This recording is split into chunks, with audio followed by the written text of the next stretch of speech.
Malda bank নির্বাচনেও ছাপ্পা ভোটের অভিযোগ। ভোট গ্রহণ কেন্দ্র থেকে বেরিয়ে গেলেন বাম কংগ্রেস জোটের প্রার্থীরা। এআরডিবি ব্যাংক নির্বাচন ঘিরে অশান্তি। মালদহের শামসির এগ্রিল হাই স্কুলে ভোট গ্রহণ নিয়ে অশান্তি। তৃণমূলের বিরুদ্ধে ছাপ্পা ভোটের অভিযোগ বিরোধীদের। এরই পাশাপাশি বুথের বাইরে বিরোধীদের ক্যাম্পে ভাঙচুরের অভিযোগ। ঘটনাস্থল থেকে উদ্ধার বস্তাবন্দি, প্রচুর লাঠি, মোতায়েন বিশাল পুলিশ বাহিনী।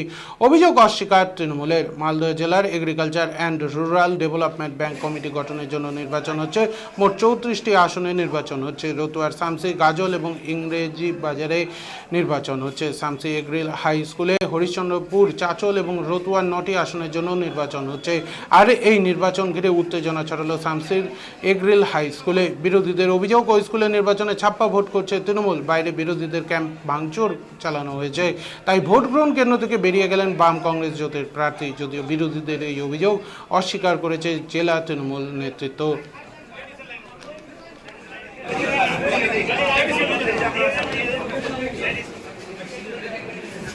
নিয়ে চলে যাচ্ছে। কারা নিয়ে যাচ্ছে? চাপা পড়ছে টিএমসি। কে কে ছিল দাদা? কে কে ছিল? কি হয়েছিল দাদা? কি হয়েছে? গোটা ব্যালেট বান্ডিল, মানে যারা ভোট চুরি করছে ওরা উঠিয়ে নিয়ে চলে গেল। কারা করছে? কারা? টিএমসি।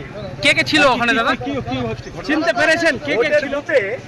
সরাসরি প্রিজাইডিং এর কাছ থেকে ব্যালেট মানে পেপার নিয়ে বাইরে চলে গিয়ে ভোট দিয়ে আবার ঢুকিয়ে দিচ্ছে। কি কেন ছাপ্পা ভোট কে করছে? TMC party. কেন তো আপনি কি ভোট দিতে পারলেন না?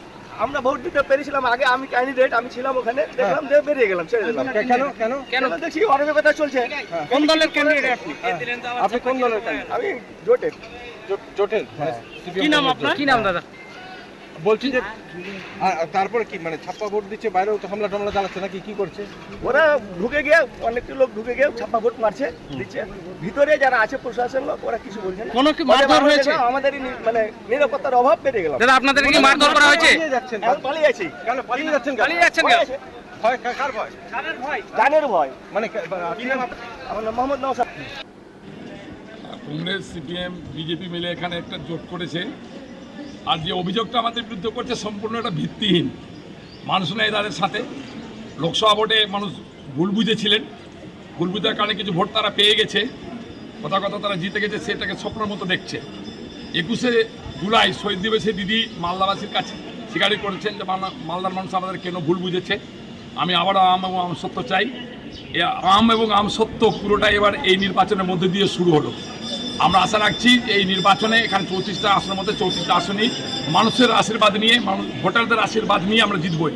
আর যে অভিযোগটা করছে না ফালতু, ওদের তো লোকই ছিল না এখানে। 3-4জন নেতা এসেছিল, তারা কবে নিজের ক্যাম্প নিজে মাথা করে নিয়ে বাড়ি চলে গেছে। তৃণমূল কংগ্রেসের কাছে ভোটার আছে, মানুষ আছে, তাদেরকে কাউকে ভোট লিগিং করতে হয় না, ছাপ্পা মারতে হয় না। যে অভিযোগ সম্পূর্ণ ভিত্তিহীন। আর ওই মোস্তাক আলম দালালি করে কিছু ভোট পেয়েছিল এসে তো ভাবছে এখানে ভোটটা পেয়ে যাবো। আবার দেখা এবার জিতে আমরা দেখবো যে মানুষের আশীর্বাদ নিয়ে কী করে তারা জিতছে। মানুষের আশীর্বাদে, ভোটারদের আশীর্বাদে এআরডিবি ব্যাংকের মানুষেরা, ভোটাররা মমতা ব্যানার্জিকে আম সত্য পাঠাচ্ছে এখান থেকে 34 আসন দিয়ে। এটা হচ্ছে শেষ কথা। বিরোধীদের সমস্ত অভিযোগ ভিত্তিহীন এবং ফালতু। পিছনে